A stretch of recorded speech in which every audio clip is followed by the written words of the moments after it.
right now live. I've got heavyweight Chicagoan Mike Mollo. Mike, how you doing tonight, man? Doing real good, real good. Oh man, I was hoping. I'm glad we can hear you. I'm glad we can hear you. Yeah, I mean, I usually don't like starting out an interview with, "How's the weather over there?" But we're not far from you, and I know the weather sucks. Hail and not so good. Not so good. No, stay inside, dude. Stay inside. Oh my gosh. Well, you took it to Art Binkowski the other night at the Sears Center in Hoffman Estates, like I've never seen anyone fight him before. That was beautiful. What was it like being on a stage that big? It was awesome, being able to fight from my hometown and stuff. I took the advantage and made the most of it, What was it that first of all, the first round was you pressing the action and him playing to the crowd, saying that your punches didn't hurt. Did that upset you, or was this all? Did you pretty much expect that from him? I'm sorry, I didn't really hear you. What was that? I'm sorry. The first round was you being the aggressor coming forward, and Binkowski pretty much playing to the crowd, saying that your punches weren't hurting. That's what the whole first round was. Oh, pretty much I knew he was full of it, because I was landing shots, and anyone I've ever hit all my life since I was a kid, in boxing, I know they felt it, So I knew that he was just trying to get under my skin and make it think because I said that he was durable. I knew he could take a lot, but I said, I'm gonna put it to the test. I talk with my hands, I don't run off the mouth a lot, so it's not my style, I'm a classy guy, and I go in there, I do my thing. Very true, very true. We hope your mouth is ready for some action tonight, though, because if you talk with your hands on the radio, no one can hear you. I know, I'll just play with you. All right, let's go back in time a little bit. Little Mike Mollo, when did you get started, and how'd your amateur career come about? I had a real small amateur career. It was nothing really special. I won the Chicago Golden Gloves, and then I went on. I took the U.S. Under-19 Nationals, and I took the silver medal because I couldn't fight for the gold because I hurt my wrist, and I took it by the guy won the gold by default because I couldn't compete anymore because I hurt my wrist in the semifinals. And the guy that I beat in the semifinals, his name was Idja Flapping Eagle, and he was an Indian guy from Boise, Idaho, and he actually went on to be an alternate at the U.S. Olympics, and I smashed him at the Nationals. But my amateur career, I didn't have the trainer or the knowledge of myself to actually even know what the amateurs was about. I'll admit it, I really didn't. I just thought I was fighting to have fun, and I really enjoyed it. I had no idea the potential, what I could have done as an amateur to heighten my professional career. Well, you're in good company because I spoke to you a couple of days ago on the phone to set up the interview and everything, and James the Bone Crusher Smith actually had no amateur career whatsoever. He was a prison guard. He actually got jumped by 3 guys in the prison systems, and someone saw it on video and said, "Man, you need to get some gloves on." He was 27 years old when Bone Crusher Smith first fought professionally, so he had no amateur career whatsoever, and he won a heavyweight belt. So you're in good company, which means you're destined to be the heavyweight champion of the planet. That's all that means. I hope so, man. I train for every single fight, like it's my life on the line, and I fight like that. You can tell from my clippings and my highlights. Yeah. And I don't lay back, and I don't lay back for nobody, and I come to get it, Well, we've never seen you out of shape. That's for one thing. I don't fear. I fear no man. I don't fear anything. The only thing that I do get nervous and have fear about is fatigue. We all know fatigue will make a coward of any man. Sure. And one thing I never will show is fatigue, because I know that you can have all the ability in the world, and if you don't have the conditioning, a guy that has half the talent you have, he could beat you with it in the later rounds with conditioning. And the thing about me is that everyone thinks that because I get early knockouts that if they get me in the later rounds that they'll get me. But the thing is, man, I could do that the whole fight. I have not seen you have to go to the later rounds too many times, Mike. I'll be real honest with you. Zach Page took you all the way. A couple of guys in 04, Eric French and Sergey Dykov. That was in Rosemont. Man, you love fighting in Chicago. Just going and going and going. You fought at Majestic Star Casino in Gary. I'm looking at your record here. I can't really hear you too well. No, I'm looking at your record here. You fought at Majestic Star Casino in Gary, plenty of times at Cicero Stadium, Aragon Brawl Room, Allstate Arena. I mean, you've been all over the Chicagoland area. Maybe it's time to break out and let the world see what's going on now with Mike Mollo. I've been asking that for the last year. After I knocked out McBride, I was ready to go anywhere, you know. But I'm gonna trust in my management, and they know what's best. Because I mean, what else do I know? I can only trust in them, and that they know what's best for me, you know. So, I mean, the way I perform at home is the way I perform anywhere. The only reason why I perform like that at home is because that's basically the only place that I've been fighting lately. You know what I mean? Yeah.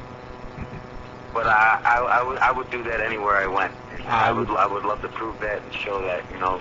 And I feel that with this win, that Don King will give me a little push, you know. I would imagine so. I would hope so. I pray so, you know. Well, we've got our listeners on the instant message right now, Mike, and I wanted to ask a couple of their questions to you, if that's cool. Is that cool? Yes, absolutely. Beautiful. All right. Upstate New York right now wants to know, would you accept a fight with Baby Joe Macy? I want to add a little bit to this. Would I, as myself, without my management involved, without No. money and all that other stuff, I'll fight anybody. Yes. You know, but would Joe Messi accept a fight with me, being that he has them brain problems and he had all them issues, and everyone knows I'm a puncher. I got one punch knockout power. Yeah. Would he fight me is the question. I would say. Does the brain issue, the bleeding on the brain, would that make you not want to take that fight? Maybe sidestep that one and go for somebody else? And not out of fear, but maybe that's not something you want to get involved with. Maybe not want to get the blood on your hands, so to speak, or what? That's why we have boxing commissions.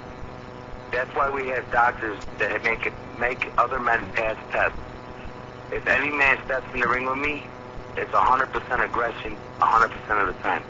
If a boxing commission will allow me to fight any man, I look at him as something that I have to damage and take out. And that's the way I look at it. You know, if a boxing commission is fully able, and if something was to happen to the other fighter, it's on the commission's head or the doctor's head or anyone else's head, not mine. I'm doing my job. Well, Mike, that was the best answer I've ever heard for as far as getting in the ring with a guy, man. That's a great answer. It's the truth. I'm going to do what I do because I'm a fighter. I fight. If they allow another man to step in the ring and something happens to that man, it is not on my head. Like with my fight with Binkowski, I felt that he took a lot of unnecessary punishment. I mean, the fight was done. There was no way he was coming out of that. But I was not relenting. And if something was to happen to him because of the blows he took, it would have not been on my head. It would have been on whoever, you know. I'm doing my job. You have one job in that ring, and that's keep this swinging. This is not a sport that, you know, that's forgiving. You know, the only way you can get good at this sport is by getting beat down. So, you know what I'm saying? And just to be able to grow in this sport, it's the best sport in the world, the hardest sport in the world. And people they look past boxing lately, and they don't realize what it takes to be a world-class fighter. I mean, you know, like, the way I see it is, like, if a professional football player even hurts his pinky toe, the whole world knows about it, you know. Everyone's, they're overlooking boxing. Boxing's a man-on-man sport, you know. If you win, you win because of you and your corner, you know. And in football, if the quarterback can't make a pass, or the wide receiver drops the ball, you know, there's a whole lot of other things that come into play. But boxing's a one-on-one thing. I mean, the rest of America, I mean, and you know, they need to look at that and get boxing is possible, you know. Mike, I got to know, what's your thought on mixed martial arts these days? A lot of talk about MMA possibly taking over boxing. My thoughts on mixed martial arts. All right. Well, you know I was going to ask this, man. Boxing's a gentleman's sport. It's a real world-class professional boxing. It's a classy event. You see the type of crowds that come to it, that are on the floor, that are ringside, and the same thing is happening now with mixed martial arts. But in boxing, the best of the best. I mean, in boxing, put it this way: in boxing, you can be 45-0, and lose. You could be the world champion in boxing and still knock you. Look at Jermaine Taylor. He's the world champion, undefeated. You know, had the belts and everything, and people, he beat some credible fighters, real credible fighters, the best, and they still wouldn't give him credit. In MMA, you get a guy that's 12 wins and 7 losses, and he'll fight for a title, and the announcers pump the fight up, and we're like, oh, the guy will throw a leg kick, and they'll be like, oh, what an awesome leg kick, and that. But in boxing, you know, a guy will be fighting his heart out, and the announcers and the critics they'll tear him down for it, even though he's out there fighting his heart out. I just honestly think that boxing, more people want to be journalists than announcers and be more critical than helping the sport stay alive. And I'll stand by what I just said.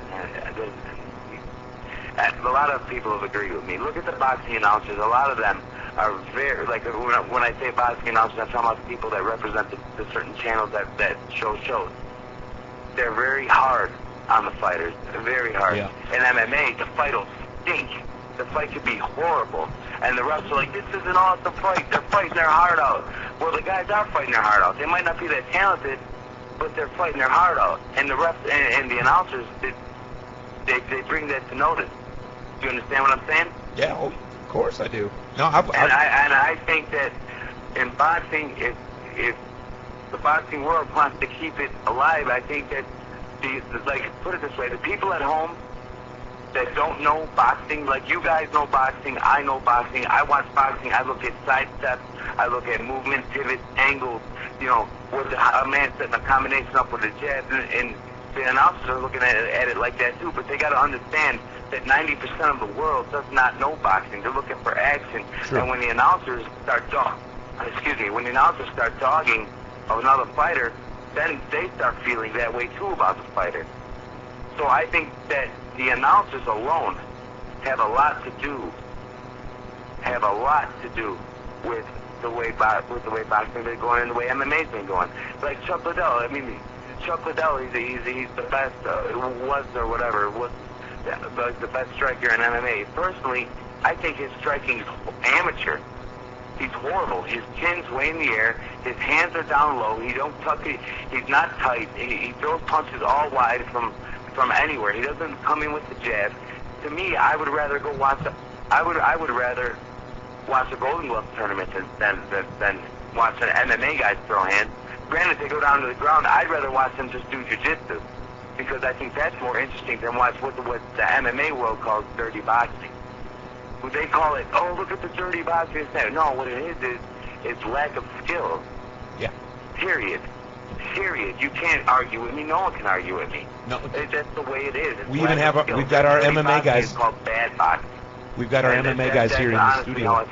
There is a few MMA fighters that have very good hands. Andrei Arlovsky, he is very good with his hands. I know that personally because he trains in my gym, and his trainer is my trainer, and he's been with my trainer for another year more than I have. Sure. And his hands are awesome, you know, and he does box.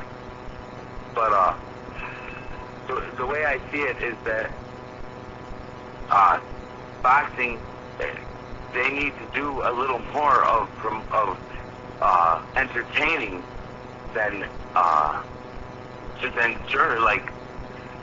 analyzing. You know what I'm saying? Because they got to remember that 90% of the people sitting at home don't know boxing. Yeah. Very few people in the world are watching these fights and know boxing. But you know, and they're watching a fight, and like the Barrera-Pacquiao fight for one. And, you know, they're saying how Barrera's washed up. He's this, he's that. You would never in a million years hear an MMA fighter say that about an old MMA fighter. Look at what's that guy's name? Who's that? What? He fought that the New York badass. What's his name? Cotto? His family's like they started the Irish people, Irish family. The New York badass, Baroni. He just fought him. He beat him. Oh yeah, Barone. Right. And who did he fight? I Shamrock. I couldn't tell you, Mike. I'm sorry. No, his last name's Shamrock, not Ken Shamrock, but oh, Frank. His brother. Frank Shamrock. Frank Shamrock. Yeah. Yeah, he's 37 years old, you know, so whatever he is, 38 years old. You know, he cannot possibly be at the peak of his game, but you never once heard the announcers say that. And it keeps the crowds interested. These people don't know what they're watching. They're just watching violence. You know, they're watching a sport, well, hand-on-hand combat. But I mean, I could go on and on about this, man. You know. No, I know. I would ask for more and more. We're running out of time. I mean, listen to what I'm saying. It's very much so. God's truth. No, all the critics in boxing, I mean, you could have a guy 45-0 lose one fight, and people would be, the announcers would be saying, well, I think it's time for him to retire. He looked horrible. They said, no, man, he had a bad night. Yeah. That's all it is. You know, that's all it is. Give the guy a break. That he's, you know. What are you going to do, though? And maybe that's what separates boxing from MMA, is that boxing is a real sport that acknowledges real talent. You know? Well, I've always said that boxing's more of a sport and MMA's more of a fight. That's the difference between the two. And actually, the boxing that they can be, the only one that's really stopped on a single punch usually is the heavyweights, and that's what's hurting them. MMA can be stopped on a single punch or kick at any time. Most of those, 90% of them, stop by knockout. What, in MMA? Yeah. That's because they don't get a standing A count, or they don't get a chance to get up. True. If the ref thinks the guy's hurt, then it's over. The guy gets cracked and gets put on clear street, he goes down, the ref stops the fight. True. In boxing, a man gets a chance to regain his senses and showcase heart. Yeah, Binkowski. You sent Binkowski down 3 times. That And first time, by the way, I didn't he think went he down was... really hard, harder every time. That first time was so freakishly hard, Mike. I don't Yeah. believe he got up. I mean, he smacked his head down on the mat even. I thought it was over, but he got up. He got up. Listen, the last thing I want to ask you before we let you go here, because we've got another interview with Juan Diaz, actually, we want to get to. But I know I get real passionate. No, Mike, we're having you on again soon. The MMA and boxing, but people ask me all the time, so are you UFC or are you just boxing? And it's like boxing is not, it's not looked at as like we got talent, you know, and I respect UFC fighters, you know, I mean, it's not easy, but I mean, there's nothing in when you get to the elite of boxing, there is no other sport in my book to where you need the most discipline and the most talent to be successful, and no one can argue with me about that, and that's how I feel. Well, no one's going to argue with it to your face, at very least. No, man. Real quick, I get excited about it because I see what's happening. Well, personally, I agree with you. At the post-fight press conference that Don King held at the Sears Center this past weekend, you called out a fighter. Can you let our listeners know who that was and what your plans are with that? It was Andrew Galata because, for one, you know, he ran his mouth to me at the weigh-in about Binkowski. He said, "Oh, I'm going to get my." I walked by him and he was like, "Oh, you're going to get effed up tomorrow, this and that," and he swore and all that. And I've never had words with the guy before. He's going to tell me that. I mean, dude don't know me. He never sparred with me before. He don't know my power. You know what I mean? He don't know what I'm capable of or my skill or anything. You know, and he wants to say that to me, man. I'll tell you what, I'll say this for the record right now. Binkowski had a better chance against me than Andrew Galata does. I will pick Andrew Galata apart. He is in big trouble. I knocked McBride out in 2 rounds. He beat McBride, but he didn't knock McBride out. No. He didn't even have him down. He got stopped on a cut that the ref bailed Galata out on. Because the ref didn't even give the doctor a chance to look at it. He just stopped the fight. The doctor didn't even get a chance to say yay or nay on that. The doctor just stopped it. The ref just stopped it. Well, What is that? Well, I mean, you know, it went 6 rounds. And Galata almost got knocked out twice in the first 2 rounds. Watch the first 2 rounds of mine and McBride's fight. And another thing, people were saying that I did that to McBride because, he didn't take me seriously and this and that and the other. But let me tell you this, that any professional fighter with that many fights, 40 fights, 29 knockouts, you could walk in off the street and box 2 rounds at the best of your ability before you fatigue. Sure. Amen or what? Yeah, I would say so. Absolutely. Yeah. I know I can. I'll walk in there and give you 2 rounds. I'll beat you silly. You give me 2 rounds. This thing got nothing to do with it in 2 rounds. It'd be different if I struggled for 8 rounds and finished him off after he got fatigued. I beat McBride when he was fresh. when he was standing there in front of me within 2 rounds, I had the man down 3 times. So that's how I feel about that, and no one can argue with me about that either, man. Because no one's going you to. could fight 40 professional fights, because he was 34-4 Yeah. and 29 knockouts, right? Whatever, 38 fights, 40 fights, whatever. Yeah. You should be able to walk in off the street and give your best for 2 friggin' rounds. I would say. No, I agree with you. I've agreed with most of what you said. And I've only had 20. And the man was an Olympian. He went to the Olympics. Am I right? Didn't he? Well, he went there. Yeah, he went on a gun or whatever, but he qualified for the Olympics. Yes, he did. Yes, he did all that amateur experience. He had a 40 professional fights. The man beat Mike Tyson, and he gets in the ring with me, and I blow him out of the water in 2 rounds. Galata couldn't do it. Galata almost got knocked out in 2 rounds. Well, Galata did get knocked down in 1 round from Mike Tyson, and that was an old, spent Mike Tyson. What? So, Can't you say that again? No, Galata got knocked out in 1 round from Mike Tyson, and that was an old, spent Mike Tyson. The way I see it, man, I'm a pressure fighter. I come bobbing and weaving, and I'm looking to take your head off. And honestly, I think Galata I think Binkowski and McBride had a better chance against me than Galata. Well, Mike Mollo, I'm not getting pressure, and I'm gonna come to get it, and I can bring you for the whole 12 rounds. Well, I'm not getting my trainer trains me for 25 rounds. He kills me in the gym. We are non-stop trained like I can throw as many punches as a middleweight. Watch my films. I'm not lying. Watch my last couple films of the big shows I stepped up on. They speak for itself. You know, and I'm not being cocky. I'm not tooting my own horn. I just know that if it ain't Galata, I don't care who it is. Just give me somebody to give me some sort of recognition so I could get, you know, just some respect. You know, and boxing is the hardest sport to get respect in. You could be, like I said, you could be the world champion and still not have the respect of the critics. Well, if you knock guys out like you knocked out Art Binkowski this past Saturday night, you're gonna get more respect than you even know what to do with. Mike Mollo, I'm going to have to pull the plug. You're real passionate, and we appreciate the hell out of it, and we're going to have you on again real soon because you touched on a couple of areas that we've been talking about quite a bit lately, boxing versus MMA and all that. So we appreciate the hell out of you taking the time out of your evening to come on the Bolo Punch Boxing Hour, and we'll talk to you real soon, man. Man, hey, guys, thanks a lot. And I know I get real worked up about things man, but, you know, about the MMA and boxing, but it's the truth, bro. You know, like I said before, to get respect in boxing, you need to be the best of the best. And in MMA, you know, a guy could lose 3 fights in a row and be fighting for the title. How does that happen, you know?